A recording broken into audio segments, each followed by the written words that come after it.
It was the 1st of November, and he was still wearing it. Not just the hat, not just some ironic leftover face paint or a pair of novelty socks, all of it.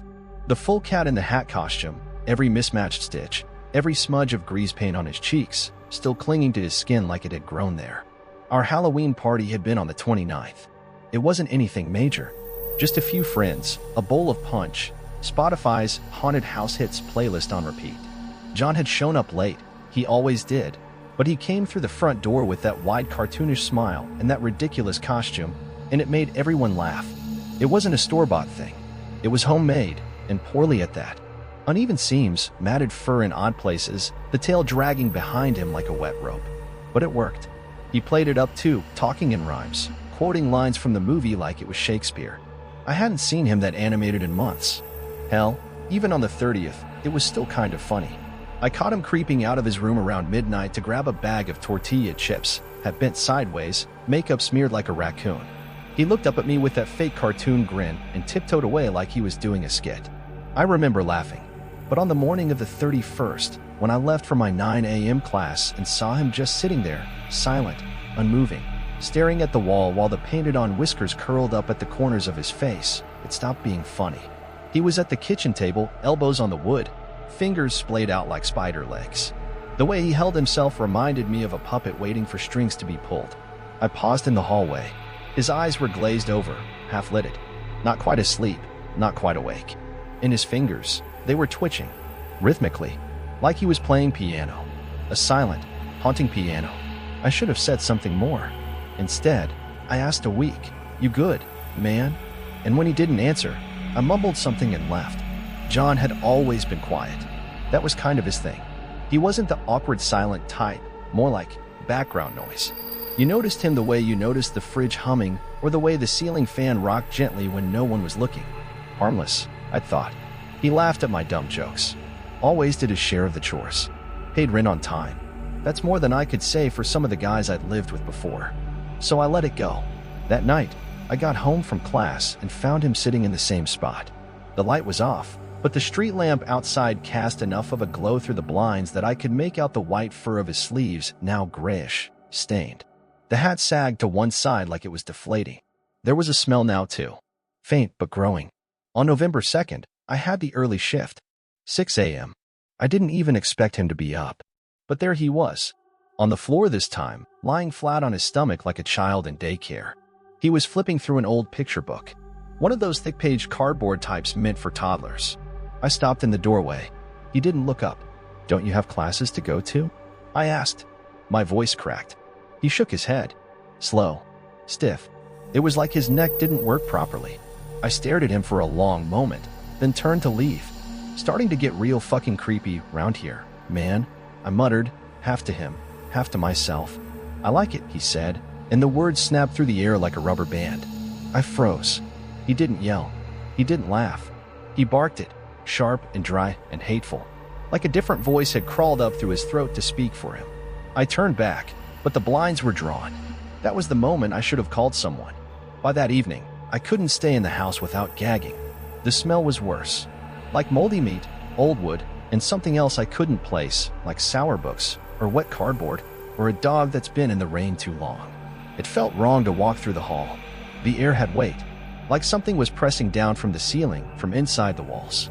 I started keeping my door shut and locked at night, with a towel jammed under the crack. I couldn't sleep, couldn't eat. I kept thinking about that voice. That's when I called his sister, locked myself in my room, turned on every light, and made the call. She answered cheerfully until she heard my tone. "He's still in the cat in the hat costume?" she asked, laughing nervously. "Hasn't taken it off since the 29th. There was a long pause. He used to be obsessed with that movie. Watched it on loop when we were kids. We thought it was funny back then. He even wanted to be Mike Myers for a while. She told me he'd grown out of it, that he hadn't mentioned anything weird in the text they'd exchanged recently. But the longer we talked, the quieter she got. Eventually, she said she'd try calling him. I thanked her. Then I sat back in my chair, knees to chest, staring at the door. I didn't sleep that night. I woke up at 2:40 a.m. sharp. Not because of a noise. Not because of a dream.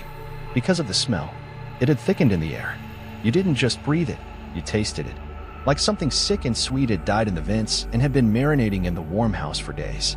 I gagged and sat up, fumbling for my phone to check the time. That's when I noticed my bedroom door was open. I was sure I had locked it. I always locked it. And then I saw him, standing in the doorway, silhouetted by the hallway light, the rim of the stupid striped hat glowing faintly, his shadow stretching impossibly long across my floor. He didn't move, didn't breathe, but I saw his eyes, glinting beneath the hat's brim, wide and unblinking. "Don't meddle with my affairs," he said. My skin crawled. His voice wasn't human. It wasn't John's voice. It was something trying to mimic one. Like a bad recording, distorted, warbled, too low. "What the hell? Get out of here, you freak," I gasped, scrambling back against the wall. He took one slow step forward. "Don't meddle with my affairs," he repeated. This time, it was quieter, dead calm. The kind of calm that precedes a scream. I stared at the grotesque silhouette. The too tall hat, the sagging fur, the way his limbs seemed just a bit too long, like the suit was stretching him from the inside. He didn't say anything else, just stood there, watching. Then, with the gentlest of turns, he backed away, one foot sliding behind the other until he disappeared down the hallway, vanishing like mist. I slammed the door shut and locked it. Then I pushed my dresser against it for good measure. And still, I stayed on the floor all night, knees to chest, eyes wide open. At sunrise, I packed a bag, tossed in some clothes, my charger, a toothbrush. I told myself I'd talk to someone after class, maybe a counselor, maybe a cop. I didn't care. I needed help. John needed help, but I didn't make it to class. 2 detectives intercepted me on campus. They took me aside, sat me in the cafeteria, and laid it out. "Why didn't you report him missing?" the woman asked. I blinked. "What are you talking about? He's not missing. He's at home." They glanced at each other. "A dog walker found a male body in a clearing about a quarter mile from your house this morning," said the male officer. "He had no clothes, but his ID says John M." My ears were ringing. Estimated time of death, the night of the 29th. "No," I whispered. "That's not. He's been home this whole time. He's been wearing the costume." They said nothing, just stared. "I talked to him last night." I insisted. "I saw him. He was in my doorway." The woman officer flipped through her notepad. "Can you explain why the costume was found this morning? Folded, on top of your bed?" I didn't answer. I couldn't. We went back to the house. The air was still foul, but not as heavy as before. Like whatever had made it had fled. The place was quiet. Too quiet. No buzzing fridge. No humming pipes. Just that deep, unnatural stillness, like a cave. My bedroom door was wide open. On my bed, perfectly folded, was the costume. It looked different, cleaner somehow. The seams repaired. The fabric no longer matted, but sleek, polished, even. The hat lay on top, its red stripes still vivid. It looked newer than before. They bagged it as evidence, though I could see the doubt in their eyes. They thought it was just a sick joke, a prank, something symbolic, maybe. But I knew. I left that night, rented a motel out on Route 12, slept with the lights on and the door bolted. Still, I didn't sleep much. The next morning, I got a text from John's number. "Don't meddle with my affairs." I dropped my phone on the motel carpet. My hands were shaking. I didn't pick it up for hours. I showed the police. They traced the number, pinged a signal from deep in the state park, miles away from everything. By the time they checked it, the phone was gone. And then came the dreams. I saw the party again. October 29th. Everyone frozen. Mid-laugh, mid-drink, like mannequins in a wax museum. Only John moved. He danced through the still crowd, hat bouncing, that costume shimmering in the strobe lights. But his face wasn't his face. It was longer. Mouth stretched too far. Teeth too sharp. Eyes like marbles dipped in oil. He stopped in front of me. "I never took it off," he whispered. I jolted awake in a cold sweat, tangled in motel sheets. My hands were bleeding. I had scratched at my arms in my sleep. I moved out of the house that week. New apartment, new phone, new locks. I burned the clothes I wore that night. But things didn't stop. Sometimes, I wake to scratching sounds outside my window. I live on the 3rd floor. Sometimes, I find Dr. Seuss books in strange places, pages dog-eared, strange markings in the margins. Words like host, skin, and forever written in crayon. 3 months ago, someone slipped a photo under my apartment door. It was a Polaroid of my old bedroom, taken from the corner of the ceiling, as if someone had been crawling up there like a spider. On the bed, the costume, Folded again. Hat placed neatly on top.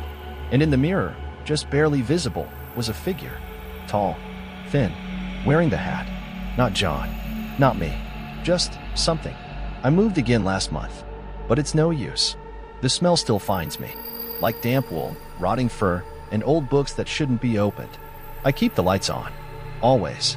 Because I know one day I'll wake up and the cat will be back. Not John. Not the man. Just the thing that wore him. And next time, it won't just be standing in the doorway. It'll be wearing me.